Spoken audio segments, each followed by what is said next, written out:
આ તરફ અમદાવાદ અને ભાવનગરમાં તોફાની તત્વો બેફામ. માંડલના એક ગામમાં કાજલ મહેરિયાના પતિ પર પણ હુમલો.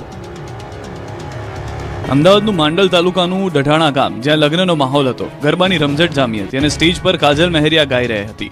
પરંતુ અચાનક જ આ ખુશીનો માહોલ ભયમાં ફેરવાઈ ગયો. આરોપ છે કે લાઈવ પ્રોગ્રામ દરમિયાન જ કાજલ મહેરિયાના પતિ અલ્પેશ પર કેટલાક શખ્સોએ હુમલો કરી દીધો. આ હુમલાને પગલે કાર્યક્રમમાં અફરાતફરી મચી ગઈ. આ હુમલા પાછળ પ્રેમ લગ્નની અદાવત હોવાની ચર્ચાએ જોર પકડ્યું છે. કાજલ મહેરિયાએ અગાઉ પણ સોશિયલ મીડિયા અને મીડિયા સમક્ષ આક્ષેપ કર્યા હતા કે તેમના પ્રેમ લગ્ન બાદ તેમના પતિ અને સાસરી પક્ષના લોકોને સતત ધમકીઓ મળી રહી છે.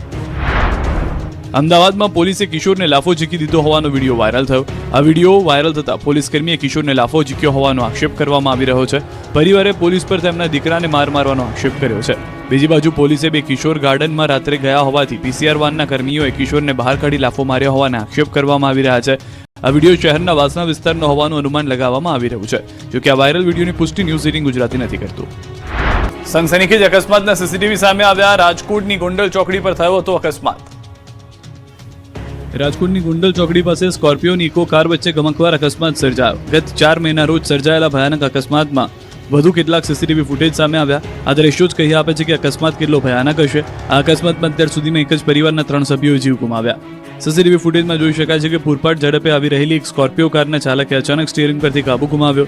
કાર બેકાબુ બનીને રોડની બીજી તરફ ધસી ગઈ હતી અને સામેથી આવી રહેલી ઇકો કાર સાથે જોરદાર રીતે અથડાઈ હતી. આ અકસ્માત આજીડેમ પોલીસ સ્ટેશન વિસ્તારમાં આવેલા ટાટા શોરૂમ પાસે બપોર અંદાજે 2 વાગે સર્જાયો. આ અકસ્માત એટલો ગંભીર હતો કે ઘટના સ્થળે જ સગા ભાઈઓના મોત થઈ ગયા હતા, જ્યારે ગંભીર ઇજાગ્રસ્ત થયેલા પરિવારના અન્ય એક મહિલાનું સારવાર દરમિયાન મોત થયું. પોલીસ તપાસમાં બહાર આવ્યું છે કે અકસ્માત સર્જનાર સ્કોર્પિયો કાર મહેબૂબ નામના વ્યક્તિએ તેમના ભાઈના લગ્ન પ્રસંગ માટે ભાડે લીધી હતી. અકસ્માત સમયે સ્કોર્પિયોમાં કુલ 6 લોકો સવાર હતા, જેમાંથી 3 લોકોની ઇજાઓ પહોંચી હતી. ગોકળ ગતિથી ચાલતા કામને કારણે લોકો હેરાન પરેશાન. એએમસીની અધૂરી કામગીરીથી ટ્રાફિક જામની સ્થિતિ.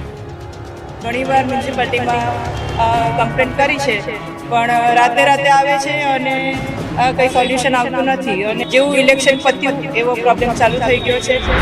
એક તરફ વિકરાળ ગરમી અને બીજી તરફ તંત્રની અધૂરી કામગીરી. અમદાવાદના સેટેલાઇટ વિસ્તારના લોકો ત્રાહિમામ પોકારી ઉઠ્યા. સેટેલાઇટ વિસ્તારમાં આવેલા આનંદનગર 4 રસ્તા નજીક એએમસીની અધૂરી કામગીરી સ્થાનિકો માટે મોટી મુશ્કેલી બની છે. અમૂલ ગાર્ડન પાસે ગટર લાઇન સફાઈ બાદ ગટરના ઢાંકણા યોગ્ય રીતે બંધ ન થતા છેલ્લા 15 દિવસથી રસ્તાનો ભાગ જોખમી સ્થિતિમાં છે. ખુલ્લી ગટર અને બેરિકેડિંગના કારણે ખાસ કરીને પીક અવર્સ દરમિયાન ભારે ટ્રાફિક જામ સર્જાઈ રહ્યો છે.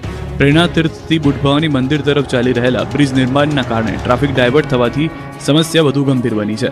સ્થાનિકોએ અનેક રજૂઆતો છતાં એએમસી તરફથી કાયમી ઉકેલ ન આવતા રોષ વ્યક્ત કર્યો છે અને તાત્કાલિક કાર્યવાહી કરવાની માંગ કરી છે. સ્થાનિકોના જણાવ્યા મુજબ છેલ્લા 15 દિવસથી ખુલ્લી ગટર અને અધૂરી કામગીરીના કારણે રસ્તાનો મોટો ભાગ બંધ થઈ જાય તેવી સ્થિતિમાં છે, જેના કારણે ખાસ કરીને સવારે અને સાંજના સમયમાં ભારે ટ્રાફિક જામ થઈ જાય છે. ઓફિસ જતા કર્મચારીઓ, સ્કૂલ વાહનો તેમજ દૈનિક અવરજવર કરતા લોકો લાંબા સમય સુધી ટ્રાફિકમાં ફસાઈ રહ્યા છે. આ મુશ્કેલી અંગે એએમસી તંત્રને અનેક વખત મૌખિક અને લેખિત રજૂઆત કરવામાં આવી હોવા છતાં હજુ સુધી કોઈ કાયમી ઉકેલ લાવવામાં આવ્યો નથી. ખુલ્લી ગટર અને અવ્યવસ્થિત બેરિકેડિંગને કારણે અકસ્માતનો ભય પણ સતત યથાવત રહ્યો છે. સોશિયલ મીડિયાના કિંગના સીન સપાટા સુરત પોલીસે ઉતાર્યા. જેલમાંથી બહાર આવતા જ ફરી અંદર. तुम्हारी पहुंच हमारे लिए कोई मायने नहीं रखती मुन्ना. સોશિયલ મીડિયા પર ફેમસ થવાના નશામાં ગુનાખોરી આચરતા તત્વો સામે સુરત પોલીસે કડક કાર્યવાહી કરી. ભાઠેના વિસ્તારના કુખ્યાત શિવરાજસિંહ ઝાલા નામના શખ્સે જેલમાંથી છૂટ્યા બાદ ફરી ભાઈગીરી બતાવતો પ્રયાસ કર્યો હતો, પરંતુ સુરત પોલીસે તેની શાન ઠેકાણે લાવી દીધી. ભાઠેનાનો શિવરાજસિંહ ઝાલા જેલમાંથી બહાર આવતાની સાથે જ સોશિયલ મીડિયા પ્લેટફોર્મ પર સક્રિય થયો. તેણે સમાજમાં ભયનો માહોલ ઊભો થાય અને પોતાની કહેવાતી ભાઈગીરી દેખાય તેવા હેતુથી ગુનાખોરીને પ્રોત્સાહન આપતી રીલ્સ બનાવી. આ રીલ્સમાં તે પોતાને કિંગ તરીકે પ્રોજેક્ટ કરી રહ્યો છે. જે શખ્સ રીલ્સમાં હવામાં ઉડતો તે પોલીસની પકડમાં આવતા જ રીતસરનો ધ્રુજવા લાગ્યો. પોલીસે આરોપીના તમામ સીન સપાટા ઉતારી નાખ્યા. શિવરાજસિંહ પાસે કાન પકડાવીને જાહેરમાં માફી મંગાવવામાં આવી હતી, જેથી અન્ય તત્વોને પણ કડક સંદેશ મળે. રીલ નહીં બનાવીશ, આજ પછી લુખાગીરી નહીં કરીશ, આવા સીન સપાટા નહીં કરું, આની હું માફી માંગુ છું. વડોદરામાં એસએસજી હોસ્પિટલની લાલિયાવાડીનો પર્દાફાશ. કાળઝાળ ગરમી વચ્ચે હીટ સ્ટ્રોક વોર્ડ બંધ. ભર ઉનાળે હીટ સ્ટ્રોક વોર્ડ બનાવાયો, પણ આ વોર્ડ જ બની ગયો છે બીમાર. વડોદરામાં કાળઝાળ ગરમી વચ્ચે એસએસજી હોસ્પિટલની ઘોર બેદરકારી સામે આવી. એક તરફ હવામાન વિભાગે હીટવેવની આગાહી કરી, બીજી તરફ એસએસજી હોસ્પિટલમાં લાલિયાવાડી જોવા મળી.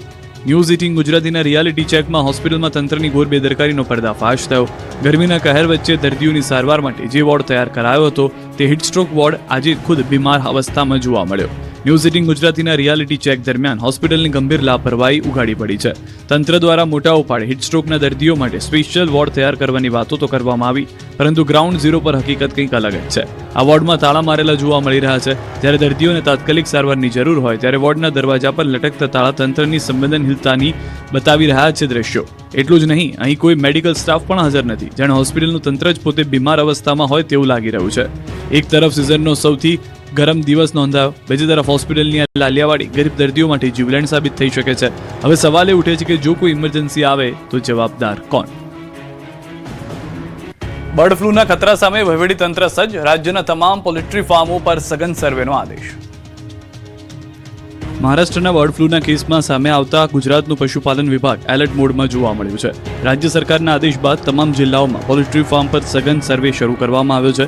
જિલ્લા કલેક્ટર અને જિલ્લા વિકાસ અધિકારીઓના માર્ગદર્શન હેઠળ પશુપાલન વિભાગની ટીમો ગામડા અને અંતરિયાળ વિસ્તારોમાં આવેલા પોલ્ટ્રી ફાર્મની મુલાકાત લઈ રહી છે. આ અભિયાન અંતર્ગત વિવિધ તાલુકાઓમાં પશુ ચિકિત્સા અધિકારીઓની ટીમો બનાવવામાં આવી છે, જે પોલ્ટ્રી ફાર્મ પર જઈ અને પક્ષીઓના સ્વાસ્થ્યની તપાસ કરી રહી છે અને ફાર્મ માલિકોને બર્ડ ફ્લૂ અંગે જાગૃતતા પણ આપી રહી છે.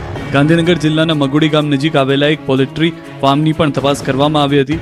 મગોડી ગામથી અંદાજે 2-3 કિલોમીટર દૂર ખેતર વિસ્તારમાં આવેલા આ ફાર્મમાં અંદાજે 3000 જેટલા મરઘા મરઘી અને 1000 જેટલા બચ્ચા હોવાનું સામે આવ્યું. ફાર્મના રખેવાળે જણાવ્યું કે તંત્ર દ્વારા સર્વે હાથ ધરવામાં આવ્યો અને હાલ પક્ષીઓ સ્વસ્થ છે. તંત્ર દ્વારા સૂચના આપવામાં આવી છે કે જો કોઈ ફાર્મમાં પક્ષીઓના અચાનક મોત થાય તો તાત્કાલિક જાણ કરવી. મહત્વનું છે કે અત્યાર સુધીમાં ગુજરાતમાં બર્ડ ફ્લૂનો કોઈ કેસ નોંધાયો નથી, છતાં તકેદારીના ભાગરૂપે રાજ્યભરમાં સઘન મોનિટરિંગ શરૂ કરવામાં આવ્યું છે.